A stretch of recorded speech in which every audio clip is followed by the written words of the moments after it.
விஜய் கட்சி தொடங்கிறதுக்கு பின்னுன்னு பார்த்தீங்கன்னா, கட்சி தொடங்க அறிவிப்பு வந்த உடனே அவர் செஞ்ச வேலை சமூக வலைதள கூட்டத்தை கூட்டினதான். விஜய் ரசிகர்கள் எப்படி பேசுவாங்கன்னு தெரியும். மாட்டினா முடிஞ்சது கதை. அதனால விஜய் ரசிகர்களுக்கு முதல் கட்டளை, நீங்கள் தரக்குறைவாக பேசக்கூடாது. விஜய், அண்ணாமலை, அதிமுக, சீமான் எல்லாம் சேர்ந்து லண்டன்ல கூட்டம் போட்டு திராவிட மாடல் அரசை வீழ்த்துவதற்காக விஜய் அண்ணாமலை பேசினாங்க அப்படின்னா இருக்குமோ அப்படின்னு நம்பலாம். விஜய் அண்ணாமலை அதிமுகன்னா இரு துருவமா இருக்கிறாங்க. இப்போ ஐடி ரெய்டு நடந்த உடனே அந்த கூட்டணி நிலைப்பாடுல இருந்து பின்வாங்கிட்டாருன்னு துணை முதல்வர் ஒரு குற்றச்சாட்டு வைக்கிறாரு. அதுதான் சொல்றேன், திருப்பி இவங்களுக்கு ஒரு நரேஷன் செட் பண்றாங்க. மீடியாக்கள்ல மெயின் ஸ்ட்ரீம் மீடியாக்கள் என்ன பண்றாங்க, அண்ணாமலை வெயிட், அவர் தான் அடுத்த எதிர்கட்சி, பாஜக தான் அடுத்த எதிர்கட்சி, ஏடிஎம்கே 3வது இடத்துக்கு போயிடுச்சு அப்படின்னு கருத்தை உருவாக்குறாங்க. நாம் ஆதரிக்க வேண்டாமா, அவர்களை தூக்கி பிடிக்க வேண்டாமா, ஆட்சியில் பங்கு, அதிகார பகிர்வு வாருங்கள்ட்டாரு. இங்க உடனே எல்லாரும் செல்வ பெருந்தையும் திருமாவளவனையும் திரும்பி பார்க்குறாங்க. அவங்க இல்லை பொய் நம்பாதீங்கன்னு சொல்லிட்டு, இப்போ நான் ஒரு ட்வீட் போடுறேன்னு திட்டுறேன்னா, அவன் திமுக தொண்டன் திட்டுனா கூட நான் சந்தோஷப்படுவேன். ஆனால் சம்பளத்துக்கு 20 ரூபா 15 ரூபா சம்பளத்துக்கு வாங்கிட்டு அவன் நம்மளை திட்டுறான். ஹவுஸ் ஓனரும் விலையேற்றுறாங்க. கேட்டால் எங்களுக்கு சொத்து வரி ஏற்றிட்டாங்க. அப்போ எல்லா வகையிலும். ஆனால் எனக்கு சம்பளம் மட்டும் ஏறலை. இந்த கோபம் இருக்குமா இருக்காதா? அப்போ அந்த மாதிரி விஷயங்கள் தான் மக்கள் பார்ப்பாங்க. அதிமுக தாவேகா சேர்றதுக்கு ரெடியாக இருக்காங்க. இது என்ன சொல்கிறாங்க, அப்படிலாம் சேராது அப்படி இப்படின்றாங்க. நீங்கள் அப்படி சேர்ந்தா விஜய்க்கும் நல்லது, அவருக்கும் நல்லது. இல்லை அவரும் கண்டமாயிடுவார், விஜயும் கண்டமாயிடுவார். சீமானையா தான் வரும், தமிழ் தேசியம் தான் ஜெயிக்கணும்னு நிறைய பேரோட எதிர்பார்ப்பாகவும் இருக்கு. ஸோ வரக்கூடிய நாட்கள் பொதுமக்களோட கருத்துக்களை தான் சார் நாங்கள். சரி, அப்போ நான் எப்படி கேட்குறேன் சொல்லுங்க சார். பொதுமக்கள் எல்லாருடைய கருத்தும் அப்படி இருக்குதுன்னா அவருக்கு ஏன் 8% வருது? திராவிட கட்சிகளோட கூட்டணி இல்லை. காங்கிரஸ் என்ன அழிப்பு கட்சி, பாஜக மதவாத கட்சி. விஜய் அவரே அறிவிச்சிட்டாரு கூட்டணி இல்லை. அப்புறம் யார் கூட போவார்? உங்களுக்கு எனக்கு விருப்பம் இருக்கலாம் அவங்க வரணும்னு. அவங்க தம்பிகள் பலரும் என்கிட்ட நட்பாக இருக்காங்க, எனக்கும் ஆசை தான். ஆனால் கல நிலவரம் வேற. அப்படி அதை தான் நம்ம பேச முடியும். அதை தாண்டி நம்ம விருப்பத்தெல்லாம் பேசுறோம்னா நம்ம பத்திரிகையாளராக இருக்க மாட்டோம், ஏதாவது ஒரு சார்பு எடுத்து இருப்போம்.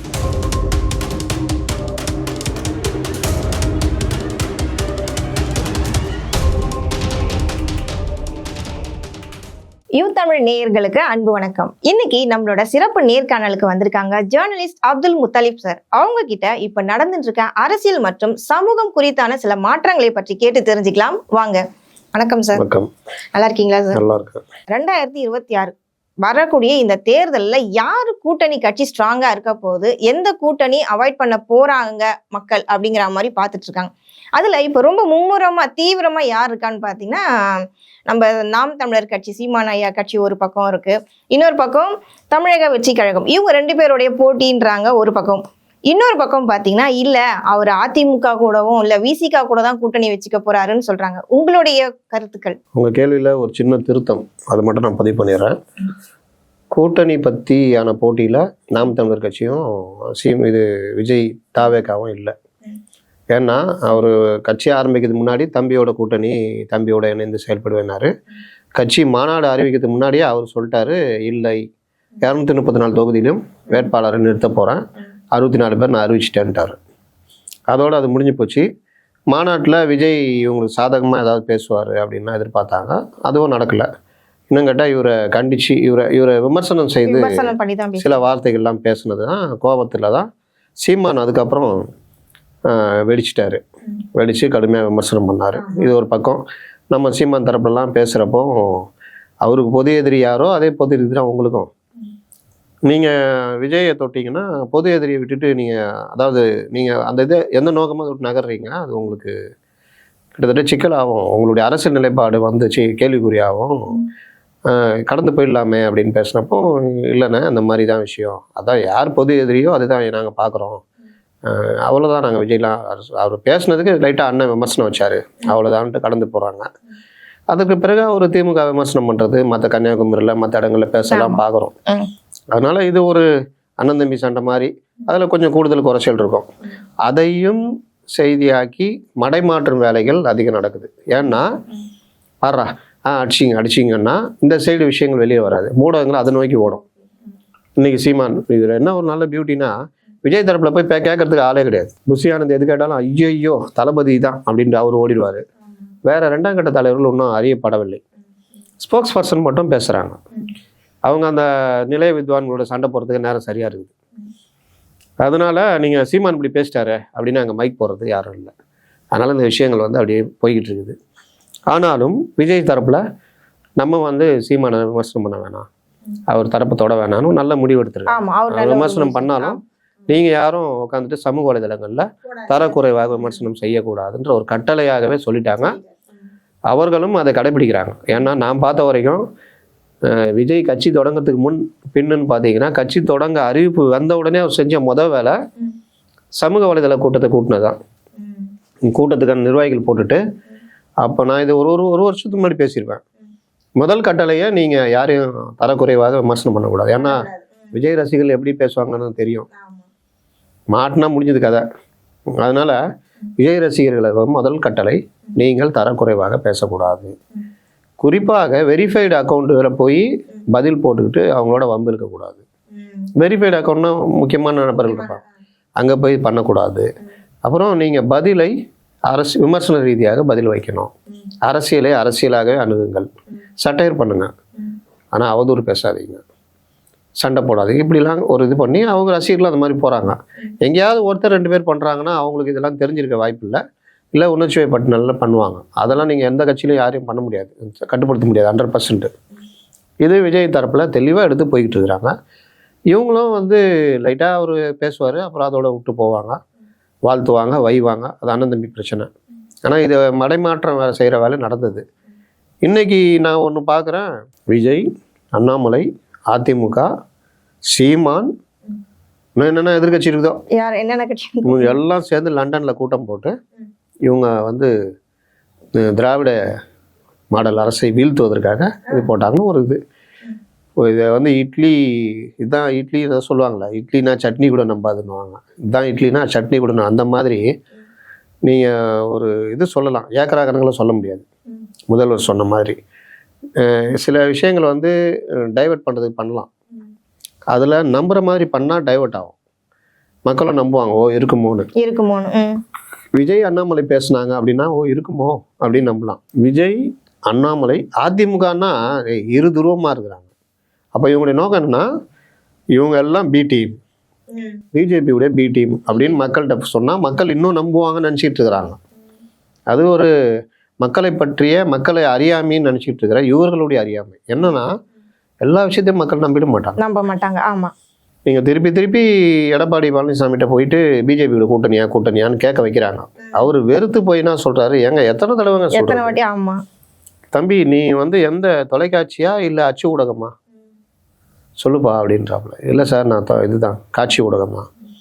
நேற்று கூட பேட்டி கொடுத்தேனப்பா, பிஜேபி கூட கூட்டணி இல்லைன்னு, பார்க்கலையா நீ? சரி மறுபடியும் சொல்லிடுறேன், எந்த காலத்திலும் குறிப்பாக 2026 கூட்டணி இல்லை பிஜேபியோட, போதுமான்றாரு. மறுநாளும் கேட்குறாங்க. இந்த இடத்துல ஒரு கொஸ்டின் சார். இப்போ இவர் எடப்பாடி சொன்னாரு நான் பிஜேபியோட கூட்டணி இல்லைன்னு. இப்போ வந்து ஐடி ரெய்டு நடந்த உடனே அந்த கூட்டணி நிலைப்பாடுல இருந்து பின்வாங்கிட்டாருன்னு துணை முதல்வர் வந்து ஒரு குற்றச்சாட்டு வைக்கிறாரு. அதுதான் சொல்றேன், திருப்பி இவங்களுக்கு ஒரு நரேஷன் செட் பண்றாங்க. இன்னைக்கு எப்படி போய்கிட்டு இருக்குன்னா, நான் பல இதில் பேசியிருக்கேன், 2017 இந்த கூட்டணி உருவாகுது அதிமுக எதிராக. அதிமுக பாஜக என்டிஏ கூட்டணி இருக்கு. எல்லாருமே நாங்கள் உட்பட இந்த ஆட்சி போனோம் அப்படின்னு நினச்சோம்.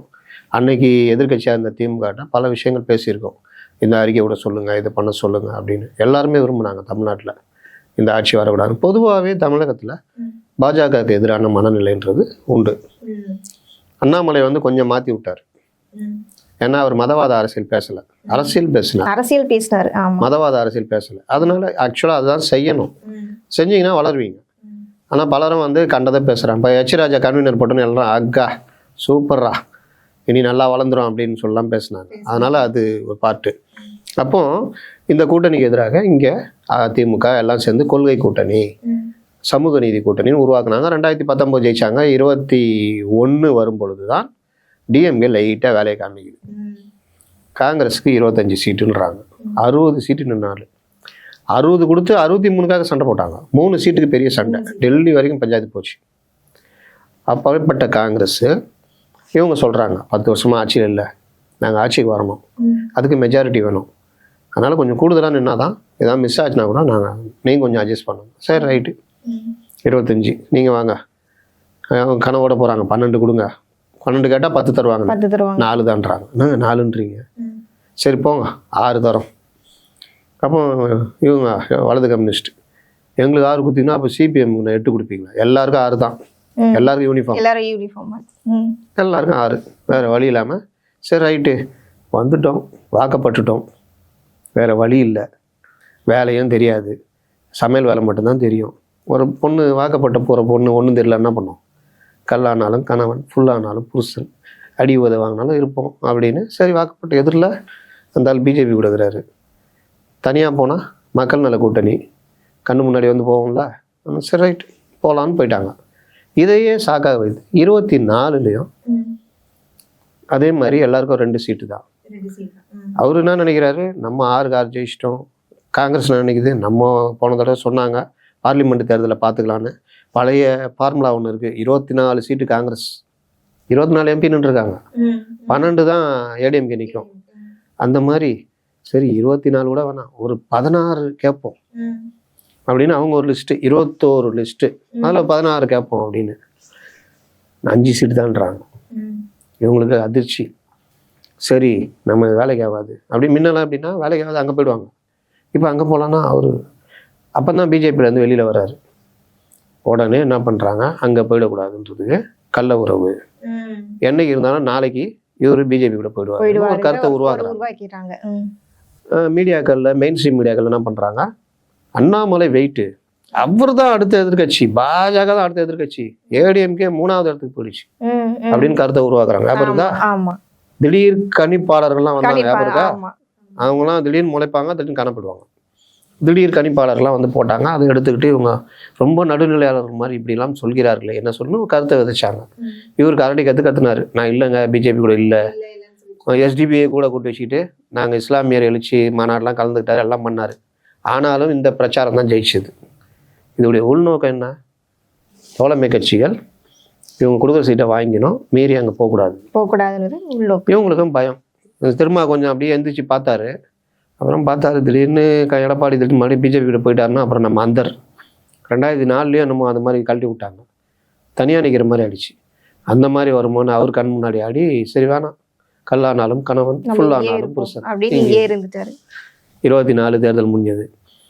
தேர்தல் முடிஞ்சு 3 வருஷமாக 21க்கு அப்புறம் 3 வருஷம் அப்படியே ஓடும்போது, அதான் 24 இது எலெக்ஷன் முடிஞ்சது கேட்டு அப்படின்னு நின்னாங்க. அதுக்கு பிறகும் பெரிய பிரச்சனை, பிஜேபி கூட கூட்டணி இல்லைன்னு அவங்க கூப்பிட்டு கூட வர முடியாதுட்டாங்க, ஊருக்கே தெரிஞ்சு போச்சு. இவங்க பிஜேபியை மத்திய அமைச்சரை அழைத்து நாணய வெளியீட்டு விழா கேட்டால் அது மத்திய அரசு ஃபங்க்ஷன்றது. அப்புறம் முருகன் சொன்னார், ஏங்க நீங்கள் நடத்துகிற ஃபங்க்ஷன் நீங்கள் தான் எங்களே கூப்பிட்டீங்க, அப்புறம் நான் உங்கள் வீட்டு கல்யாணத்துக்கு எங்களை கூப்பிட்டு எங்கள் வீட்டு கல்யாணன்றீங்க, என்ன நியாயம்னு அவர் சொன்னார். க்ளீனாக தெரிஞ்சு போச்சு கூட்டணி கட்சிகளுக்கு. கவர்னர்கிட்ட போராட்டம் நடத்துங்கன்றது, கூட்டணி கட்சி எல்லாம் கொடி பிடிச்சிட்டு போய் கவர்னர் ஒழிக அப்படி இப்படின்னா இவங்க தனியாக போய் டீ சாப்பிட்டு வந்துடுறது. என்னன்னு கேட்டான்னா நாங்கள் இல்லைங்க, அரசு போகுது, நாங்கள் வந்து உங்க கூட தான் இருக்கிறோம், திமுக அவங்களோட தான் இருக்குது, அரசு தான் போகுது. முதலமைச்சர் நான் போகிறேன், விளையாட்டுத்துறை அமைச்சர் அவர் வராரு, நீர்வளத்துறை அமைச்சர் அவர் வராரு, ஆனால் திமுக தலைவராக நான் உங்களிடம் இருக்கிறேன், பொதுச்செயலாளர் அரசு சார்பாக நான் போய் போகிறேன். அப்போ எதிர்கட்சி எப்படி பார்க்குது, போன வருஷம் போகலையே நீங்கள், போன வருஷம் கூட நீங்கள் போகல, யாரையுமே அனுப்பி வைக்கல, இந்த வருஷம் மட்டும் என்ன, சரி வேணாம் இதை கேட்டால் கொச்சிக்குவாங்க அப்படின்ட்டு அவங்க அப்படியே முடங்கிட்டு கம்முன்னு தர்றாங்க. அப்போ இவங்களுடைய இந்த சார்பு தெரியுதா, அந்த பக்கம் அவர் உறுதியாக நிற்கிறாரு. அப்போ எப்போ இருந்தாலும் போயிடுவார், எப்போ இருந்தாலும் செல்லலை, இந்த பிரச்சாரம் செல்லலை. இந்த நேரத்தில் தான் இந்த ஆள் உள்ள வர்றாரு விஜய். சரி நான் வந்து பேசுகிற போகிற நடிகர், நான் கூட்டம் வந்துட போகுது அப்படின்னு பார்த்தா வரலாறு காணாத கூட்டம், பயங்கர கூட்டம். பேச்சு பார்த்தீங்கன்னா சரவெடி அதிரடி. 2வது டிக்ளேர் பண்ணிட்டார், இவங்க தான் எதிரி, அவங்க தான் எதிரி, அரசியல் எதிரி இவங்க, கொள்கை எதிரி இவங்கன்றத தெளிவா ஓபனா சொல்லிட்டாரு விஜய். 2வது என்ன சொன்னாரு, நான் போட போறது அணுகுண்டு கூட்டணி, நான் தனிப்பட்ட முறையில் ஆட்சிக்கு வந்தாலும் நம்மை நம்பி வருபவர்களை நாம் ஆதரிக்க வேண்டாமா, அவர்களை தூக்கி பிடிக்க வேண்டாமா, ஆட்சியிலையும் பங்கு, அதிகாரத்திலையும் பங்கு, அதிகார பகிர்வு வாருங்கள்ட்டாரு. இங்க உடனே எல்லாரும் செல்வ பெருந்தகையும் திருமாவளவனையும் திரும்பி பார்க்குறாங்க.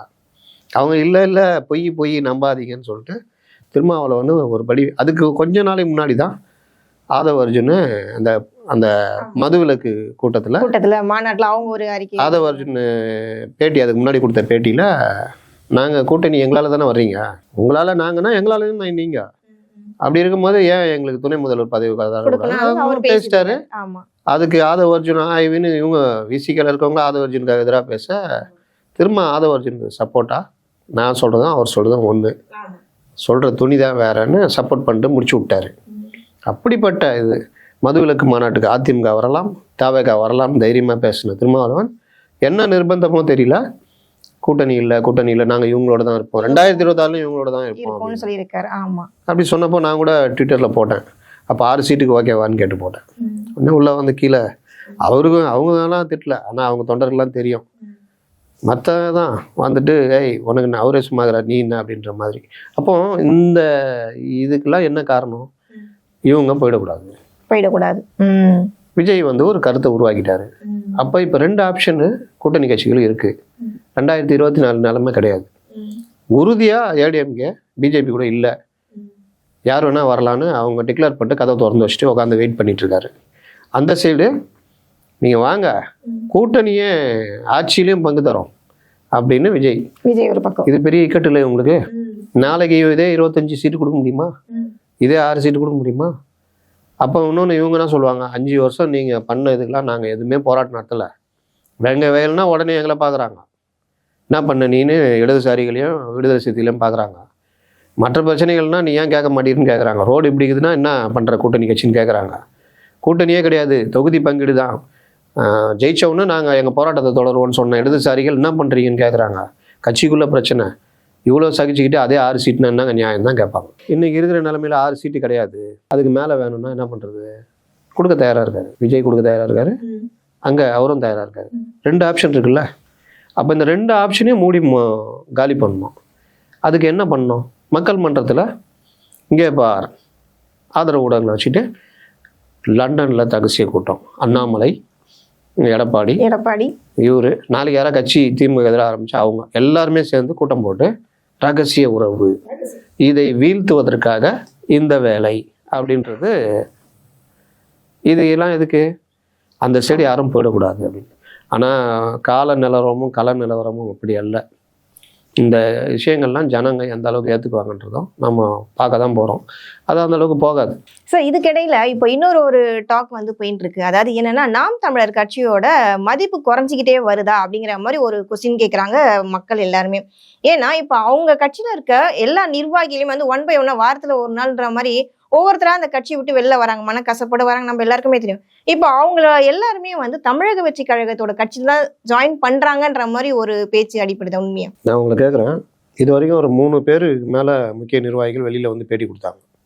அவங்க யாராவது தாவேகளை சேர்ந்தாங்களா? டைரக்டா யாருமே சொல்லலன்றாங்க. எல்லாருமே வந்துட்டு இன்டைரக்டா தான் தமிழக வெற்றி கழகம் கூட்டணி வச்சுக்கக்கூடிய சேர போறதுக்கான வாய்ப்புகள் இருக்கு. ஒரு கட்சி, நாம் தமிழர் கட்சிக்கு என்ன சிக்கல்னு சொல்கிறேன், ஒரு கட்சி எந்த நம்பிக்கையில் தொண்டர்களோ நிர்வாகிகளோ இருப்பாங்கன்னா, என்னைக்கா ஒரு நாள் நம்ம கட்சி ஒன்று கூட்டணியோ இல்லை தனியாக நின்று ஆட்சியை பிடிக்கும், நம்மளாம் எம்பி ஆகலாம், எம்எல்ஏ ஆகலாம், கவுன்சிலர் ஆகலாம், ஊராட்சி ஒன்றிய தலைவர் ஆகலாம், பஞ்சாயத்து தலைவர் ஆகலாம். அப்படி அதுக்கான வாய்ப்பே இல்லாமல் 6 முறை ஒவ்வொரு தடவையும் கூட்டணியும் கிடையாது, தனித்து நின்று வாக்கு சதவீதம் தான் உயருது. ஆனால் பிரதிநிதிகளாக நம்ம வர முடியல அப்படின்ற ஒரு இது வரும்பொழுது கொஞ்சம் சோர்வு வரும். இன்னொன்று பார்த்தீங்கன்னா, இதே பிரச்சாரம் தான். சீமான் கார் வச்சிருக்காரு, சீமானு சொந்த வீட்டில் வாடகை வீட்டில் 2.5 லட்ச ரூபா கொடுத்துருக்காரு. சீமான் காலைல டிஃபன் சாப்பிட்றாரு, இட்லி தோசைலாம் நல்லா சாப்பிட்றாரு, பையனை இன்டர்நேஷனல் ஸ்கூலில் படிக்க வைக்கிறாரு. சொன்னாங்களா? நீங்கள் சொல்லுங்கள், எந்த அரசியல் கட்சி தலைவர் காலையில் பழையது குடிக்கிறாரா யாராவது? இல்லை எளிமையாக இந்த காமராஜர், கக்கனு, ஜீவா அந்த மாதிரி, இல்லை இப்போ கூட கம்யூனிஸ்ட் கட்சி தலைவர் நல்ல கண்ணுலாம் பார்த்தீங்கன்னா சாதாரணமாக இருப்பார், அந்த மாதிரி யாராவது இருக்காங்களா? ஒரு வேலைக்கு போட்ட சட்டையை அடுத்த வேலைக்கு போகிறது கிடையாது. ஒரு நாளைக்கு 2 சட்டை மாத்திர 3 சட்டை மாத்திர அரசியல்வாதிகளாக இருக்காங்க. மினிஸ்டர் காட்டன்னு அந்த சட்டைக்குடைய வேலையை நம்மளுக்கு ஒரு தீபாவளிக்கு இப்போ பொங்கலுக்கு எடுக்கிற ஆளாக இருக்கும். ஆனால் அவங்க தினம் எடுத்து போட்டுட்ருக்காங்க. காரு இன்றைக்கி எந்த அமைச்சரும் அரசு கொடுக்குற காரை யூஸ் பண்ணுறது கிடையாது. எல்லா காருமே விலையுறந்த கார்கள். வீடு அந்த மாதிரி வீடுன்னு சொல்லுவீங்களா? அப்போ நீங்கள் இருக்கிறதுல என்னது, நான் இருக்கிறதுல என்னது? அதனால் அவங்க இருக்கிறதெல்லாம் மாட மாளிகைகள். ஒரு காலத்தில் அண்ணா சொல்லுவார், மாட மாளிகைகள், கூட கோபுரங்கள், கோடி வீட்டி சீமான்கள், கோமான்கள்னுவாங்க. இன்றைக்கி அந்த வாழ்க்கை எல்லாருமே வாழ்ந்து எல்லா அரசியல்வாதியும், நான் சொல்கிறது திமுக, அதிமுக, காங்கிரஸ் எல்லாருமே. அதுன்னு சீமானுக்கு மட்டும் காலைல டிஃபன் சாப்பிட்றாருன்னு நீங்கள் பழைய சாப்பிட்றீங்களா?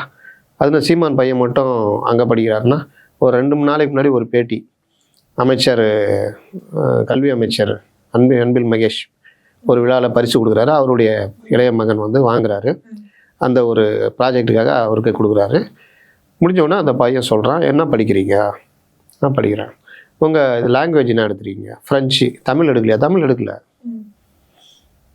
என்ன ஸ்கூலு? International school. இப்போ என்ன சொல்கிறது? அதை நம்ம தப்புன்னு சொல்ல முடியாது. அவர் வசதி, அவர் பையனை படிக்க வைக்கிறாரு. ஏன் சீமானை சொல்கிறீர்கள் தான் கேள்வி வருது. ஏன்னா அவர் எல்லாரும் எதிர்த்து கேள்வி கேட்கிறாரு. கேள்வி கேட்டா நீங்க சொல்லுவீங்களா? கேள்வி கேட்கறவங்க யார் தப்பு பண்ணாலும் பயப்படாம அவர் क्वेश्चन கேக்குறாருன்றதுக்காக அவர் மேல இந்த மாதிரி கேள்வி கேட்கறவங்க காலைல பழையது குடிக்கணும், சாதாரண மாருதி 800ல போகணும், ஓட்டு வீட்டில் இருக்கணும், அவங்க பிள்ளைய கார்பரேஷன் ஸ்கூலில் படிக்க வைக்கணும். கேள்வி கேட்காம அட்ஜஸ்ட் பண்ணீங்கன்னா என்ன வேணா பண்ணலாம். அப்படிதானே? இதை மக்கள் வந்து புரிஞ்சுக்கிறாங்க. இதுக்கு எதிரான இல்லை அப்படின்றத போகுது. ஆனால் இதை எத்தனை ஊடகங்கள் பேச மாட்டாங்க. இது சமூக வலைதளங்களில் பரப்புவாங்க. இது சீமானுக்கு எதிராக திட்டமிட்டு பரப்பப்படுகின்ற டிஃபேம். ஏன்னா அவரு தான் டேரிங்காக நேரடியாக அடிக்கிறார் எந்த ஒரு விஷயம்னாலும். அதனால தான் அந்த இளைஞர் கூட்டம் வருது. 2வது டேரிங்காக அடிக்கிறாள் அண்ணாமலை. அவர் இப்போ லண்டன் போயிருக்காரு, இப்போ வரப்போறாரு, ஆரம்பிக்க போறாரு வச்சுக்கோங்க. அப்போ இந்த மாதிரி அதிமுக நீங்கள் அடித்த அடியில் ஆடி போய் இப்போ தான் கொஞ்சம் வேகம் எடுத்திருக்காங்க. அப்போ இவங்க எல்லாரையும் ஒன்றா சேர்த்து இவங்க எல்லாம் பி டீம், பிஜேபி பி டீம்னு சொல்லிட்டா நீங்கள் கூட்டணி கட்சிகள், தோழமை கட்சிகள் பயப்படும். ஐயோ இங்கே சைடு போனால் சிக்கலாயிடுமே, நம்ம இங்கேயே இருந்துருவோன்ட்டு. இதுக்கான ஏற்பாடுகள் போகுது. ஆனால் கள நிலவரம் அப்படி இல்லை. இன்னொன்று நீங்கள் கேட்டீங்க, சீமான் கட்சியில் இந்த மாதிரி பிரச்சனைலாம் இருக்குன்னு. நீங்கள் எல்லா கட்சியிலையும் இருக்குதுங்க. எல்லா கட்சியிலையும் வெளியே வருவாங்க. நாளைக்கு விஜய் கட்சியில் கூட நடக்கும், புதுசாக ஆரம்பித்த கட்சியிலையும். ஆனால் எது பூதாகரமாக்கப்படுகிறது? இன்னைக்கு திமுகவில் எவ்வளோ பிரச்சனை இருக்குது தெரியுமா? சீனியர் ஜூனியர் பிரச்சனை பெருசாக ஓடிட்டு இருக்கு. மூத்த அமைச்சர்களை மதிக்கலன்றது. திமுகக்குள்ளேயே சில சார்பு ஊடகங்களை வைத்து சில அமைச்சர்களுக்கு எதிராக கருத்துக்கள் பரப்பப்படுகிறது. இப்போ அமைச்சர் கே நேருக்கு எதிராகலாம் பெருசாக கருத்துக்கள் பரப்பப்படுது. அவருன்னா திமுக இல்லையா? திருச்சியில் அவர் தான் பவர்ஃபுல். இது அவர் எவ்வளோ இதை ஜெயிச்சு கொடுத்துருக்காரு கலைஞர் காலத்துலேருந்து அது. ஆனால் இன்றைக்கி அவருக்கு எதிராகவே கருத்துக்கள் ஓடுது. அப்போ இந்த மாதிரி விஷயங்கள்லாம் ஏன் ஊடகங்கள் பெருசாக மாட்டேங்குதுன்னா, ஆளுங்கட்சி அந்த மாதிரி விஷயங்கள்னு. சீமானா அடிக்கலாம், யார் வேணால் போட்டு அடிக்கலாம். ஏடிஎம்கேவா போட்டு அடிக்கலாம். ஏடிஎம்கே ஆட்சிக்கு வந்துச்சுன்னா அப்படியே தலைகளை மாறிடும். இதே கூட்டம் எனக்கு தெரிஞ்சு அதிமுக கூட்டத்தில், அதிமுக ஆட்சியில் இருந்தப்போ வாங்கி தின்ன ஒரு கூட்டம் இப்போவும் இந்த சைடில் ஆளுங்கட்சியோட வாங்கி தின்னுட்டு அதே பேச்சு பேசு. நம்ம ரெண்டுத்தையும் பார்க்குறோம். என்னங்கடா டேய், அப்போவும் நீங்கள் தான் பெருசாக இது பண்ணியிருந்தீங்க, அவ்வளோ தூரம் பேசுனீங்க, இப்போவும் அதே மாதிரி இருக்கீங்களேன்னு. அதுவும் நடக்க தான் செய்யுது. அதனால் ஊடகங்கள்லேயும் இப்படி இருக்குது. இவங்க அவங்கவுங்க இப்போ டிஎம்கே எடுத்துக்கிட்டிங்கன்னா அவங்களுடைய மெயின் ஸ்ட்ரீம் மீடியா வெயிட்டு, அதான் அவங்களுக்கு உரிமை இருக்குது. மெயின் ஸ்ட்ரீம் மீடியா வெயிட்டு அது கரெக்டாக பண்ணுறாங்க, ஆளை போடுறாங்க. இன்னொன்று, தனியாக ஆளை எடுத்து சம்பளத்துக்கு ஆளை வச்சு திட்ட விடுறாங்க. இப்போ நான் ஒரு ட்வீட் போடுறேன்னு திட்டுறேன்னா, அவன் திமுக தொண்டன் திட்டுனா கூட நான் சந்தோஷப்படுவேன். ஆனால் சம்பளத்துக்கு 20 ரூபா 15 ரூபா சம்பளத்துக்கு வாங்கிட்டு அவன் வந்து நம்மளை திட்டுறான். அப்போ பார்க்கும்போது அதுதான் வந்துட்டு சீமான் ஐயா கூட ஒரு பேட்டியில சொன்னாங்க, வாடகை வாயை வச்சு பேசுறவங்களுக்கு எல்லாம் பதில் சொல்லணுன்ற அவசியம் இல்லை. உண்மைதான். அதாவது வீட்டை வாடகை விடுவாங்க, மண்டபத்தை வாடகை விடுவாங்க, கடையை வாடகை, வாயை வாடகை விடுறீங்களான்னு அவர் மெயின் ஸ்ட்ரீம் மீடியாவும் சேர்த்து தான் திட்டினார். அப்போ அந்த மாதிரிலாம் நடக்குது. அதனால் நம்ம எப்படி பார்க்குறோம்? நீ காசுக்கு பொழைக்கிற, நாளைக்கு இன்னொருத்தன் காசு கொடுத்தா பண்ண போகிறேன், உனக்குலாம் நான் என் பதில் சொல்லணுன்ற மாதிரி தான் எல்லாருமே போவாங்க. பலரும் அப்படி தான் கடந்து போகிறாங்க. இன்றைக்கி பார்த்தீங்கன்னா எதிர்கட்சி தலைவராக இருக்கார், அவர் ஒரு சில விமர்சனங்கள் வைக்கிறாரு. இது நம்ம எப்படி பார்க்குறோன்னா, இது நம்ம திமுக இருந்தாலும் நம்ம அப்படி பார்ப்போம். இப்போ திமுக எதிர்கட்சி தலைவராக இருந்து அவரை தரக்குறைவாக இல்லை உருவக்கேலியோ இல்லை அவருடைய உடல்நிலையை பற்றி பேசினா தவறுன்னு நம்ம கண்டிக்கிற முதலாக நம்ம இருப்போம். அப்போ இதே தான் எடப்பாடி பழனிசாமி பொருந்தோம். அவர் துணை முதல்வருடைய அப்பா வயது அவருக்கு. அவரை திரும்ப திரும்ப கற்பாம்பூச்சின்னு ஒரு கருத்தாக்கத்தை உருவாக்குறாங்க. பார்த்தீங்களா? படத்தை கூட ரெடி பண்ணி போடுறாங்க. அப்போ இதெல்லாம் வந்து இவங்கள்ட்ட பதில் சொல்கிறதுக்கு சப்ஜெக்ட் இல்லைன்றது தான் ஆகுது. பதில் சொல்ல சப்ஜெக்ட் இருந்தால் கேட்ட கேள்விக்கு பதில் வந்துடும்.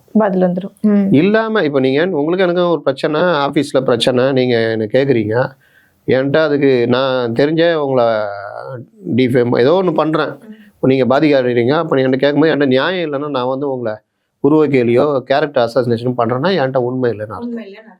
எந்த ஒரு விவாதத்தின் முடிவில் ஒருவன் வன்முறையை கையில் எடுக்கிறானோ அவன்கிட்ட நியாயம் இல்லை அப்படின்றது ஒரு சீன பழமொழி. விவாதமாக போகணும். அரசியல் விமர்சனம் அவர் வைக்கிறாரு, அது பதில் விமர்சனம் எப்படி போகணும். நீ கரப்பாம்பூச்சி சலிச்சு போச்சு நம்ம கேட்டு கீழே தவழ்ந்து போனேன்னு. அப்போ அந்த வார்த்தைகள் மக்களுக்கு நமக்கு சலிக்குதுன்னா மக்களுக்கு எப்படி இருக்கும்? நடா எப்போ பார்த்தாலும் எது கேட்டாலும் இதுதான். அது என்ன ஆச்சு, நீ தவழ்ந்து போனது தெரியாதா? இந்த பிரச்சனை என்ன ஆச்சு, நீ தவழ்ந்து போனது தெரியாதா?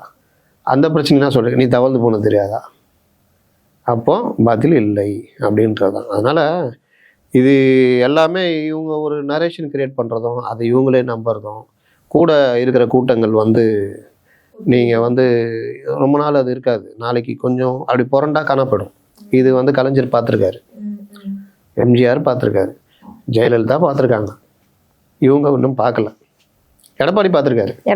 ஏன்னா அவங்களுக்கு தெரியும், டேய் எங்கிட்டலாம் வாங்கி தின்ட்டு நான் பேச்சு பேசுனீங்கடா, டேய் இப்போ போய் எதிரில் நின்றுக்கிட்டு எங்கள் கட்சிக்காரன்னு பேச வந்தாலே மறித்து பேசுகிறீங்களாடா அப்படின்னு அவங்களுக்குலாம் தெரியும். இவன் விஜயபாஸ்கர்லேருந்து எல்லாருக்கும் தெரியும், நம்மக்கிட்ட வாங்கி தின்னவலாம் இன்றைக்கி எப்படி பேசிகிட்டு இருக்கான் பாடுறான்னு. நம்மளாம் கூட சுட்டி காமிச்சோம், சார் இதெல்லாம் நம்பாதீங்க, நீங்கள் முறையாக போங்கன்னு.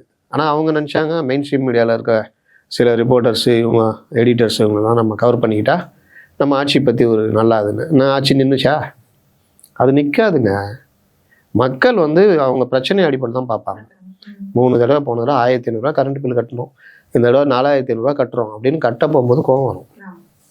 அன்றைக்கி வந்து நீங்கள் சிறப்பான ஆட்சின்னு ஒரு சேனலில் ஒருத்தர் பேசுகிறாருன்னா அவங்க உடனே ஏற்றுக்குவாங்களா? போன தடவை பால் இவ்வளோ இருந்தது, இந்த தடவை பால் அரிசி வீட்டில் இருக்க பொம்பளைங்களுக்கு தெரியுங்க, 100 ரூபா எடுத்துகிட்டு போனால் ஏதோ வாங்கிட்டு வரலாம் ஒரு வேலைக்கு. காய்கறி தான் இன்னைக்கு ஒரு காய்கறியே 100 ரூபா விற்குதுடா, என்னடா அநியாயம். பால் என்னடா இப்படி ஏறி போச்சு, கரண்ட்டு பில் என்னடா. இவங்க என்ன சொன்னாங்க, கரண்ட்டு பில் வந்து மாதத்துக்கு ஒரு தடவை கட்டினா பாதியாக குறையும். இப்போ 499 யூனிட் வரைக்கும் ஒரு ரேட்டு, 500 வரைக்கும் ஒரு ரேட், 501 ஆகிடுச்சுன்னா அந்த ரேட்டு டபுள் ஆகிடும். அப்போ 501 யூனிட்டுக்கும் நீங்கள் மொத்தமாக ஒரு அமௌண்ட் கட்டுற மாதிரி ஆகிடும். இப்போ நான் 500 யூனிட் வரைக்கும் 3 ரூபானா 501 யூனிட்னா ஒரு யூனிட்டுக்கு 5 ரூபா சில்லறனா 501 × 5 ரூபான்னு வந்துடும். அப்போ 2 மாதத்துக்கு இதே 1 மாதத்துக்கு பிரிச்சா 250. அப்போ நீங்கள் அந்த 500 யூனிட்டுக்குள்ளேயே வரமாட்டீங்க, தாராளமாக யூஸ் பண்ணலாம். இவங்க அப்படி தான் சொல்லிட்டு வந்தாங்க, நாங்கள் வந்தால் மாதம் மின் கட்டணம் அப்படின்னு. ரொம்ப சந்தோஷம். இப்போ எங்களுக்கெல்லாம் வந்து அந்த தேர்தல் அறிக்கையெல்லாம் பத்திரிகையாளர்கள்லேருந்து எல்லாருமே பல விஷயங்கள் அந்த குழுவில் சொன்னது தேர்தல் அறிக்கையாக சொன்னாங்க. அப்போல்லாம் சந்தோஷமாக இருந்தது. உண்மையிலேயே ஸ்டாலின் வந்து வேறு லெவலில் இருக்கார், எல்லாருடைய கருத்தையும் கேட்குறாரு. பத்திரிகை துறை, கல்வியாளர்கள், இவங்க எல்லாருடையதையும் கேட்டு இந்த ஒரு தேர்தல் அறிக்கை எவ்வளோ அருமையாக இருக்குது. அரசு ஊழியர் சங்கத்தை கேட்குறாங்க, இல்லைங்க எங்களுக்கு புதிய பென்ஷன் வந்தால் இது புதிய பென்ஷன்னா உங்களுக்கு கவர்மெண்ட்டுக்கும் செலவு, இது பழைய பென்ஷன் திட்டம்னா கவர்மெண்ட்டுக்கும் செலவு கம்மிங்க, இப்படிலாம் நீங்கள் பண்ணுங்கள், டிஏ கொடுங்க. ஆசிரியர்னு எடுக்கிறீங்க, ஒரு ஆசிரியர் இவ்வளோ சம்பளம், அதே வேலை செய்கிற இன்னொரு ஆசிரியர் இது வந்து இங்கே இருக்குது, சம வேலை சம ஊதியம், இது மாதிரி பல லேப்டாப்பு எல்லாம் நாங்கள் பண்ணுறோங்க அப்படின்ட்டு வர்றாங்க. வந்தவுடனே எல்லாமே தலைகீழ. இன்னும் மின் கட்டணம் வந்து ஏற்றணும் கேட்டால் அவங்க உதய மின் திட்டத்தில் கையெழுத்து போட்டாங்க. அவங்க என்ன சொல்கிறாங்களே, நான் கையெழுத்து போட்டோம்ல 4 வருஷம் அதுக்கப்புறம் இருந்தோம்ல ஏற்றணுமா, நீங்கள் ஒவ்வொரு வருஷமும் ஏற்றுறீங்களே அப்படின்னு அவங்க கேட்குறாங்க. அப்போ ஜனங்க பார்க்குறாங்க, ஐயோ என்னடா அவங்க சொன்னது எதுவுமே செய்யலையே. கல்வித்துறையில் பார்த்தா பிரச்சனை, எல்லா இடத்துலையும் பிரச்சனை, லேப்டாப் கொடுக்கல.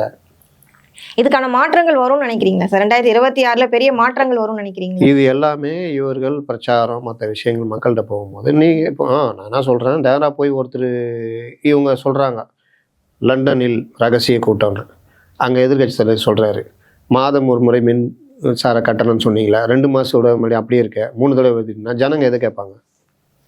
அவன் லண்டனில் கூட்டம் போடுறான், அமெரிக்காவில் போகிறான், எனக்கு என்னையா, நான் மாதம் வாங்குகிற சம்பளம் அதே தான். 20,000 ரூபா சம்பளம் வாங்குகிறேன்.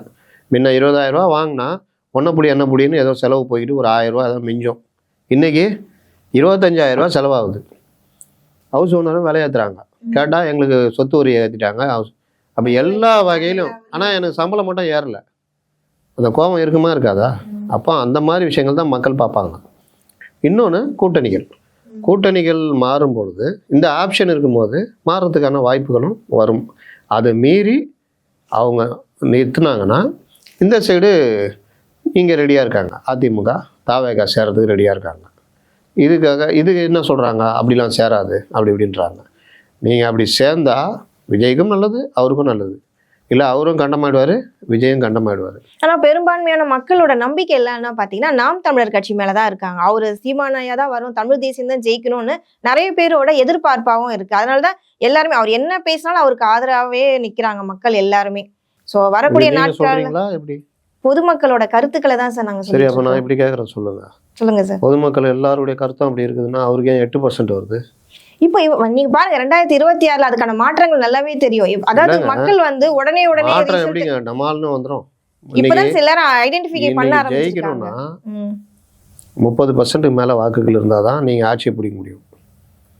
சீமான் ஒவ்வொரு 6 தேர்தல் நின்ட்டார். கடைசியில வந்து 6.7%, இந்த தேர்தலில் 8%. படிப்படியாக மெல்ல உயர்ந்துட்டு. நீங்க சொல்றீங்க பொதுமக்கள் எல்லாரும் இவங்க தான் வரணும்னு. அப்ப நீங்க சொல்ல வர்றீங்களா எப்படி 36%? ஏன்னா மக்கள் வந்து மாற்றத்தை விரும்புறாங்க சார். ஒரே கட்சி, இப்ப நம்ம திராவிட கட்சிகள் மட்டுமே 2 பேரும் மாத்தி மாத்தி ஆட்சி பண்ணணும், புதுசா இன்னொருத்தங்க வந்தா நல்லா இருக்கும் அப்படின்னு மக்களோட எதிர்பார்ப்பாதான் இருக்கு. ஓகே, அதுக்கு நீங்க யதார்த்தமான ஒரு இது இருக்கணும். மாற்றத்தை எல்லாரும் தான் விரும்புறாங்க. மாற்றத்தை விரும்புறவங்களாம் எப்படி ஏத்துக்கிறாங்க அப்படின்றது. 2021 மாற்றத்தை விரும்புனாங்க. அப்போவும் கூட்டணிகள் பிரிஞ்சிருந்தால் அந்த மாற்றம் நடந்திருக்காது. திமுக மற்ற கட்சிகள்லாம் சேர்ந்ததுனால தான் பெரிய அளவு ஒன்றும் மாற்றம் வரல. நீங்கள் 2019 பார்த்தீங்கன்னா 50% மேலே வாக்கு அவங்க 20 சில்லற %.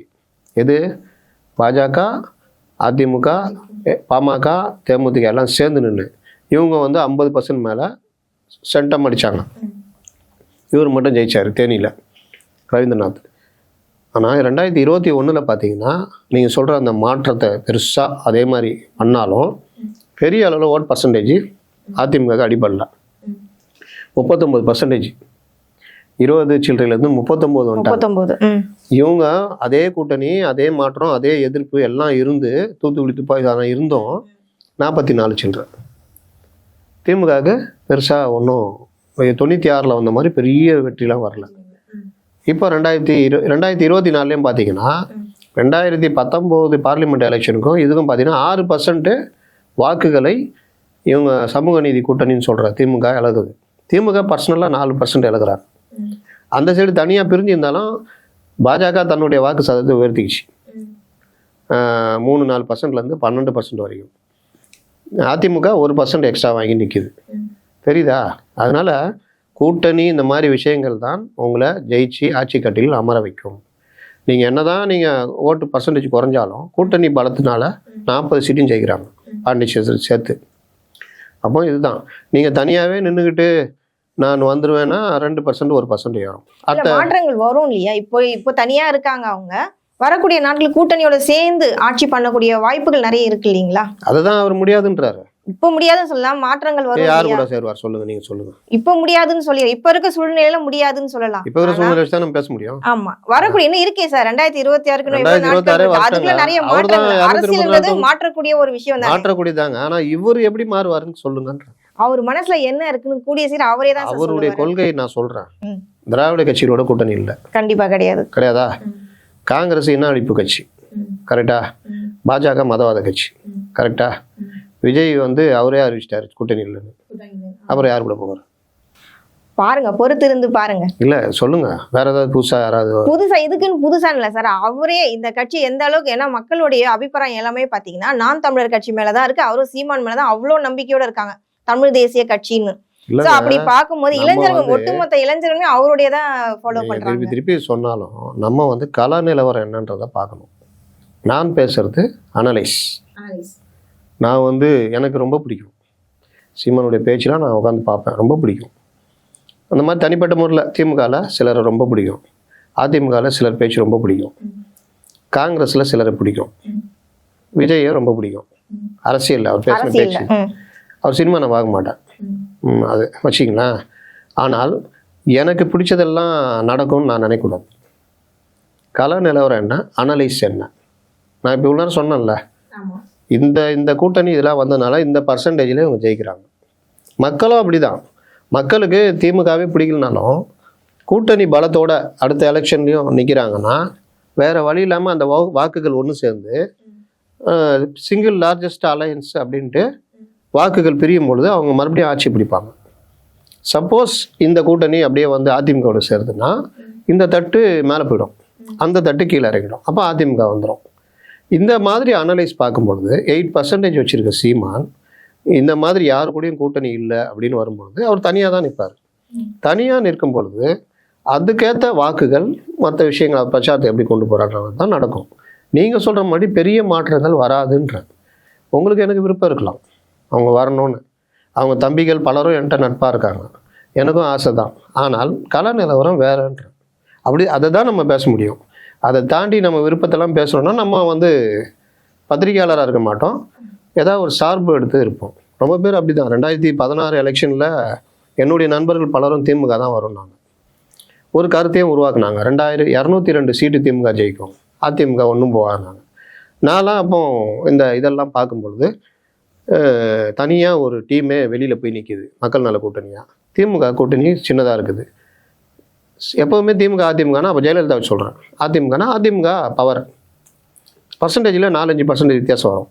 அப்படி பார்க்கும்பொழுது ஜெயலலிதா அதிமுக எளிதாக ஜெயிக்கும், வாக்கு சதவீதம் வேணால் குறையும், ஆனால் ஜெயிப்பார்கள் அப்படின்னு. அன்றைக்கி என் கூட ரொம்ப பேர் சண்டை போட்டாங்க. நான் பந்தயம் கட்டுங்கன்னு சொன்னேன். நீங்கள் சொல்கிறதெல்லாம் தப்பு, 189-90 சீட்டு ஜெயிக்கும் திமுக. ஜெயிக்கணும், எப்படி ஜெயிக்கும் சொல்லுங்கன்னு கேட்டேன். இல்லைங்க ஜெயிக்குங்க, இப்போ நீங்கள் சொன்னீங்கல்ல மக்கள் நம்பிக்கைங்க ஜெயிக்குங்க. இல்லைங்க நான் அப்படி பேசலை, எனக்கு அனலைஸ். கூட்டணி கட்சிகள் வெளியில் நிற்கிறாங்க, திமுக தனித்து நிற்கிது, இங்கே அதிமுக தனித்து நிற்கிது. ஆனால் இந்த மாதிரி நிற்கும் போல சூழ்நிலாம் அதிமுக ஜெயிச்சிருக்குது, என்ன பர்சன்டேஜ். அதனால் தொடருவார்கள்னு சொன்னேன், கேட்கல. ஆனால் நான் சொன்னது நடந்தது. அப்புறம் பரவாயில்ல நீங்கள் நல்லா கரெக்டாக சொன்னீங்கன்னாங்க. நான் எனக்கு விருப்பெல்லாம் கிடையாது, இதுதான். அன்றைக்கி ஒரு பிரதான சேனலும் இதையே சொல்லிச்சு. அதை சொன்னதுக்காக அந்த சேனலுடைய எடிட்டர் அப்புறமா வெளியேற்றப்பட்டார், அது வேறு கதை. ஆனால் எப்போவுமே நீங்கள் யார் வேணால் திட்டட்டும், யார் வேணால் பண்ணட்டும், அனலைஸை பேசிட்டு போயிட்டீங்கன்னா அன்னைக்கு திட்டுறவங்க நாளைக்கு மாறும் பொழுது கரெக்டாக சொன்னார் பண்ணுவாங்க. இதுதான் ஒரு பத்திரிகையாளருடைய பணி. ரொம்ப நன்றி சார். நிறைய விஷயங்கள் வந்து மக்களுக்கு புரியுற மாதிரி ரொம்ப தெளிவாக சொல்லியிருக்கீங்க. தொடர்ந்து பேசுவோம். நன்றி சார். நன்றி.